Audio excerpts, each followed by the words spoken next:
नमस्ते, तपाईँ अहिले सुन्दै हुनुहुन्छ रेडियो हाम्रो पाइला 91.6 मेगाहर्ज, तपाईँको आफ्नै रेडियो।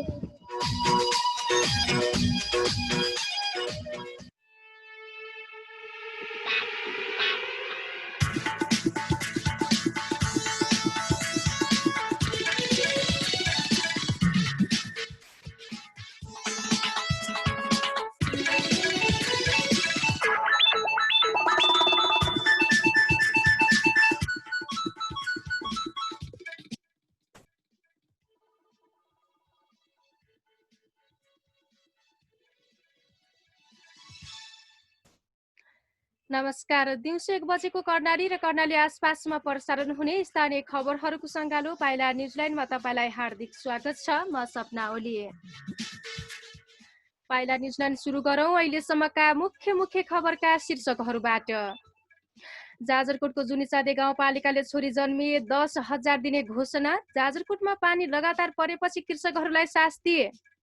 चौरजारी नगरपालिकाद्वारा आर्थिक वर्षको नीति तथा कार्यक्रम सार्वजनिक। शिक्षा, स्वास्थ्य, रोजगारी प्राथमिकतामा। र कर्णाली प्रदेश अस्पतालका 5 जना स्वास्थ्य कर्मीमा कोरोना पुष्टि। कोरोना भाइरस रोगको संक्रमणबाट बच्न र बचाउन घरमै बस्नका लागि हाम्रो अनुरोध। कोरोना भाइरस रोगको नियन्त्रण र रोकथामका लागि सबैजना घरभित्रै बसौं। एक व्यक्तिबाट अरूमा यो रोग सजिलै सर्ने भएकाले सरकारले तोकेको लकडाउनको दिनसम्म आफ्नो घरबाट बाहिर नजाऊ। कसैलाई पनि आफ्नो घरमा नबोलाऊ। अत्यावश्यक सामान किन्न जाँदा कम्तीमा 3 फिटको दूरी राखौं। कोरोना संक्रमण कसलाई छ थाहा नहुने र यो रोग सजिलै सर्ने हुनाले सरकारले हामीलाई घरमै बस्नका लागि अनुरोध गरेको हो। सरकारको यस अभियानमा हामी सबैले सहयोग गरौं। विदेशबाट आएका सबैले 14 दिनसम्म घरमै घर परिवारका सदस्यबाट पनि छुट्टै बसौं। नजिक नजाऊ। आफूले खाएको भाँडा, प्रयोग गरेको कपडा साटासाट नगरौं। सबैजनाले बेला बेलामा साबुन पानीले मिची 20 सेकेन्डसम्म हात धोऊ। साथीसँग टेलिफोन, मेसेन्जर र भाइबरबाट कुराकानी गरौं। प्रत्यक्ष सम्पर्क नगरौं। आफूलाई कुनै समस्या परे निशुल्क नम्बर 1115 मा फोन गरौं। आफू, आफ्नो परिवार, समुदाय र देशलाई कोरोनाबाट बचाउन जिम्मेवार बनौं। घरमै बसौं।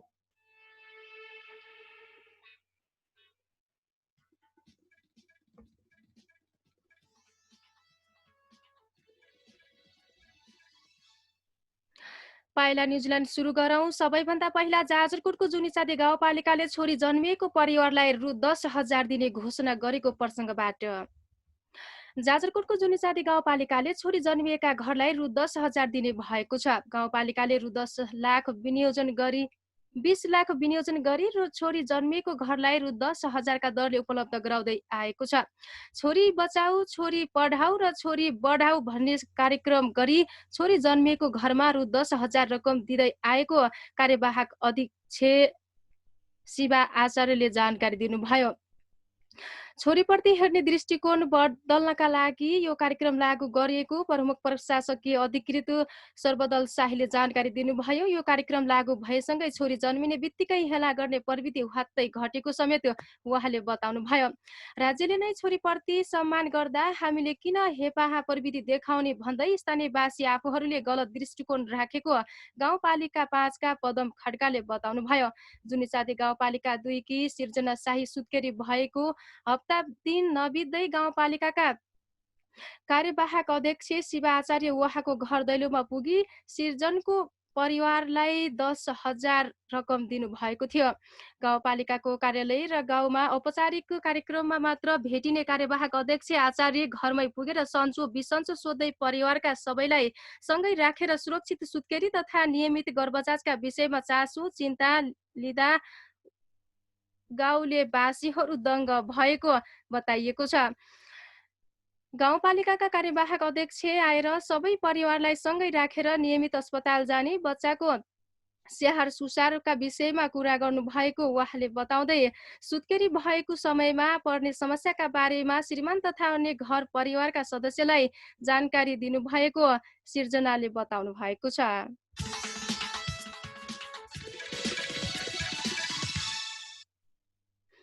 जाजरकोटमा लगातार पानी पर्दा किसानहरूमा समस्या देखिएको छ। जाजरकोट लगायत देशका विभिन्न भागमा केही दिन यता लगातार पानी परिरहेको छ। पानी परेपछि कृषकका काम बारीमा थन्किएका छन् भने विकास निर्माणका काम पनि बीचमै थन्किएका छन्।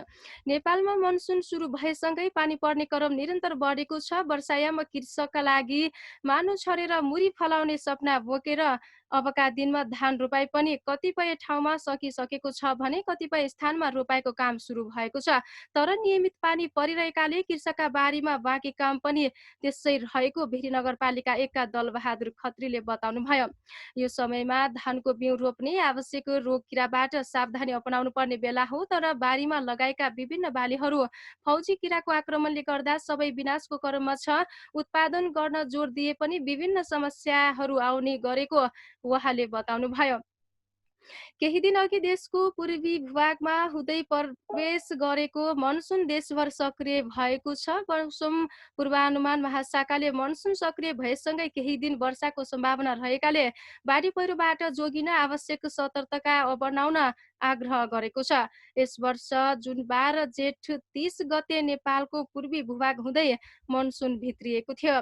महाशाखाले आगामी 24 घण्टा देशको धेरै जसो स्थानहरूमा हल्कादेखि मध्यम वर्षाका साथै प्रदेश 1, 2, 5, बागमती गण्डकीका केही स्थान तथा कर्णाली र सुदूरपश्चिम प्रदेशका 1, 2 स्थानमा भारी वर्षाको सम्भावना रहेको औल्याएको छ। ती क्षेत्रहरूमा नदीमा पानीको बहाव बढ्ने, पहिरो जाने, सडक तथा हवाई यातायात समेत प्रभावित हुने सम्भावना रहेकाले सतर्कता अपनाउन सबैमा अनुरोध गरिएको छ।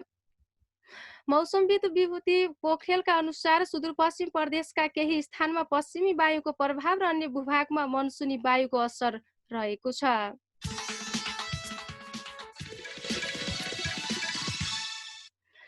लकडाउनका कारण किसानले उत्पादन गरेको तरकारी बिक्री नभएपछि बारीमा नै कुहिन थालेको छ। जाजरकोट, सल्यान तथा अन्य जिल्लामा मौसमी तथा बेमौसमी तरकारी खेतीमा अब्बल मानिएको यी जिल्लामा किसानहरूले लगाएको तरकारीले बजार नपाएपछि बारीमा नै कुहिन थालेको किसानहरूले गुनासो गरेका छन्।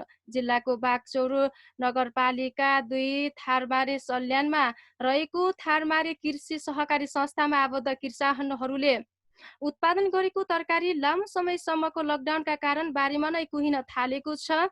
यस्तै समस्या आफूहरूमा पनि भएको यता जाजरकोटको भेरी नगरपालिका 6 का किसान मनवीर पुनले बताउँदै आएका छन्।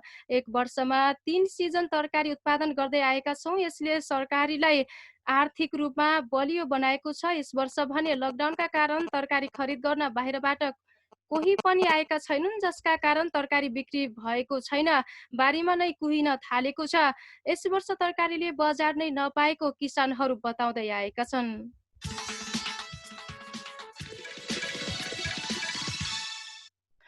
रुकुम पश्चिमको चौरजारी नगरपालिकाले आगामी आर्थिक वर्षका लागि शिक्षा, स्वास्थ्य, रोजगारमा प्राथमिकता दिँदै आएको छ। आगामी आर्थिक वर्षको नीति तथा कार्यक्रम सार्वजनिक गरेको छ। नगरपालिकाको आजबाट सुरु भएको 11औं नगर सभामा नीति तथा कार्यक्रम प्रस्तुत गर्दै नगर प्रमुख विशाल शर्माले नगरमै रोजगार गर्वको आधार अभियानलाई निरन्तरता दिई नगरका सम्पूर्ण बेरोजगार युवाहरूलाई रोजगार बनाउने नीति अवलम्बन गरिने बताउनु भएको छ। 15 शैय्याको नगर अस्पताल सञ्चालनको लागि आवश्यक पूर्वाधार निर्माणको कार्य तीव्र गतिमा भइरहेको र ओडा एक स्वास्थ्य संस्थाको मान्यता अनुरूप प्रत्येक ओडामा आधारभूत स्वास्थ्य संस्था स्थापना गरी आधारभूत स्वास्थ्य सेवा उपलब्ध गराउने बताइएको छ। एक घर एक करेसाबारीको नीति अवलम्बन गर्दै कृषिमा आत्मनिर्भर हुने नगरपालिकाले लक्ष्य राखेको छ। जग्गा बाजु राख्न नपाइने कृषि तथा पशुपालनमा अनुदानका विभिन्न कार्यक्रम अघि सार्दै व्यावसायिक रूपमा काम गर्ने किसानहरूलाई नगरपालिकाको सम्मान सबै किसानलाई उत्पादनमा आधारित अनुदान नीति अवलम्बन गर्ने जनाइएको छ। नगर प्रमुख कृषि कार्यक्रमलाई निरन्तरता दिने एक घर दुई भैँसी कार्यक्रम नगरपालिकालाई मासु, अन्डा र दूधमा आत्मनिर्भर बनाउन व्यावसायिक फार्म प्रवर्धनको लागि किसान सहकारी सरकार साझेदार कार्यक्रम लागू गरिने भएको छ। नगर प्रमुख शर्माले प्रस्तुत गर्नुभएको 22 पेजको नीति तथा कार्यक्रममा एक घर एक धारा, सडक, विद्युत, उद्योग स्थापना, जहारी खोला, एग्रो टुरिज्म, रिब्न चौरजारी, र्याफ्टिङ, पर्यटन प्रवर्धन, धार्मिक तथा सांस्कृतिक पुरातात्विक सम्पदाको संरक्षण तथा संवर्धन गर्ने कार्यलाई नीति तथा कार्यक्रममा समावेश गरिएको छ। प्रस्तुत नीति तथा कार्यक्रमका बारेमा आज छलफल गरिने भनिएको छ। उक्त छलफलमा उठेका प्रश्नको जवाफ सहित आज नै प्रस्तुत नीति तथा कार्यक्रम सभाबाट पारित गरी निर्णयार्थ पेश गर्ने समय तालिका निर्धारण गरिएको छ। यसैबीच नगरसभामा चौरजारी नगर प्रहरी विधेयक 2076, कर तथा गैर कर राजस्व सम्बन्धी विधेयक 2076, वातावरण तथा प्राकृतिक स्रोत संरक्षण विधेयक 2076, सार्वजनिक निजी साझेदारी विधेयक 2076 र आर्थिक कार्यविधि विधेयक 2077 छलफलका लागि नगरसभामा प्रस्तुत गरिने उपप्रमुख राधा रोकाले बताउनुभयो। आगामी आर्थिक वर्षमा आगामी असार 10 गते बिहान 11 बजे चौरजारी नगरपालिकाको आर्थिक वर्ष 2077-78 को आय व्ययको विवरण बजेट सभामा प्रस्तुत गर्ने कार्यसूचीमा राखिएको छ।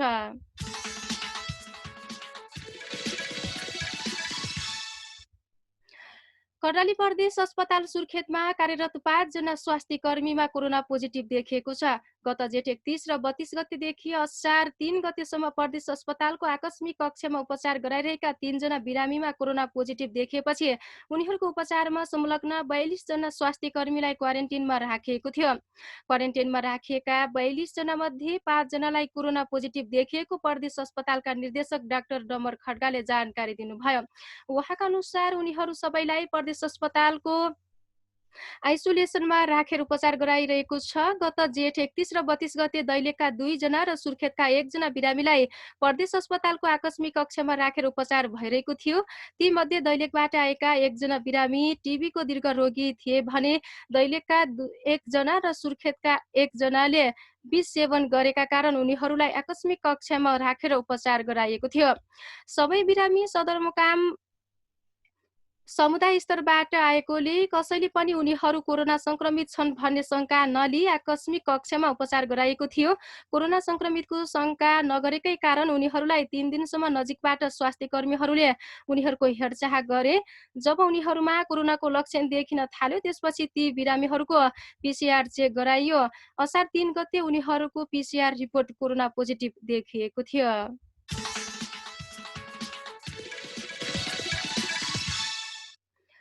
दाङको तुलसीपुरमा जंगली च्याउ खाँदा 5 जना बिरामी परेका छन्। जंगलबाट टिपेर ल्याएको च्याउ खाँदा तुलसीपुर उपमहानगरपालिका 8 गहते खोला निवासी वर्ष 69 का सत्य पुन, उनकी श्रीमती 61 वर्षीय मैती पुन, छोरी तुलसीपुर 5 निवासी भोला पुन, नाति 11 वर्षका विशाल पुन र 15 वर्षका ललित पुन रहेको राप्ती प्रादेशिक अस्पताल तुलसीपुरले जनाएको छ।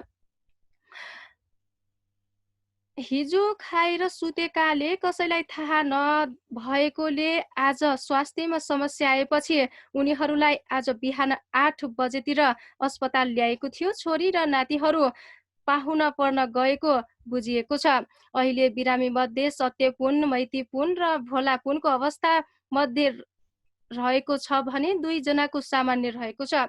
उनीहरूको जंगलबाट च्याउ ल्याई आइतबार बेलुका 8 बजे पकाएर खाएका थिए।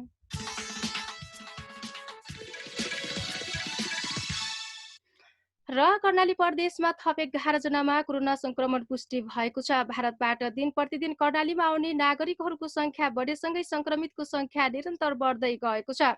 प्रदेश अस्पताल पशुपक्षी रोग अन्वेषण प्रयोगशाला सुर्खेतमा गरिएको परीक्षणमा दैलेख महाबु गाउँपालिकाका 2 जना, सुर्खेत भेरीगंगा नगरपालिकाका 2 जना, सल्यान बनगाड कुपिना नगरपालिकाका 6 जनामा कोरोना पुष्टि भएको हो।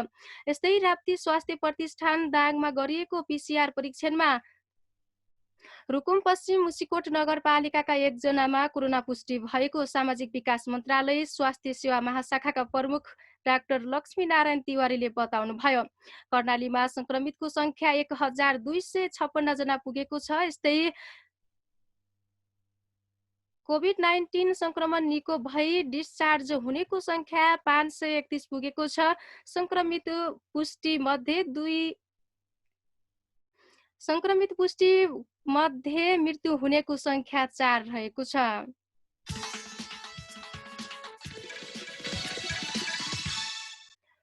हवस् त यिनै खबरका सिलसिलासँगै कर्णालीका खबरहरूको सङ्गालो दिउँसो 1 बजेको पाइला न्युजल्यान्ड अहिलेलाई यही सकिएको छ। जानुभन्दा पहिला प्रसारणका मुख्य खबर शीर्षकहरू पुनः एकपटक।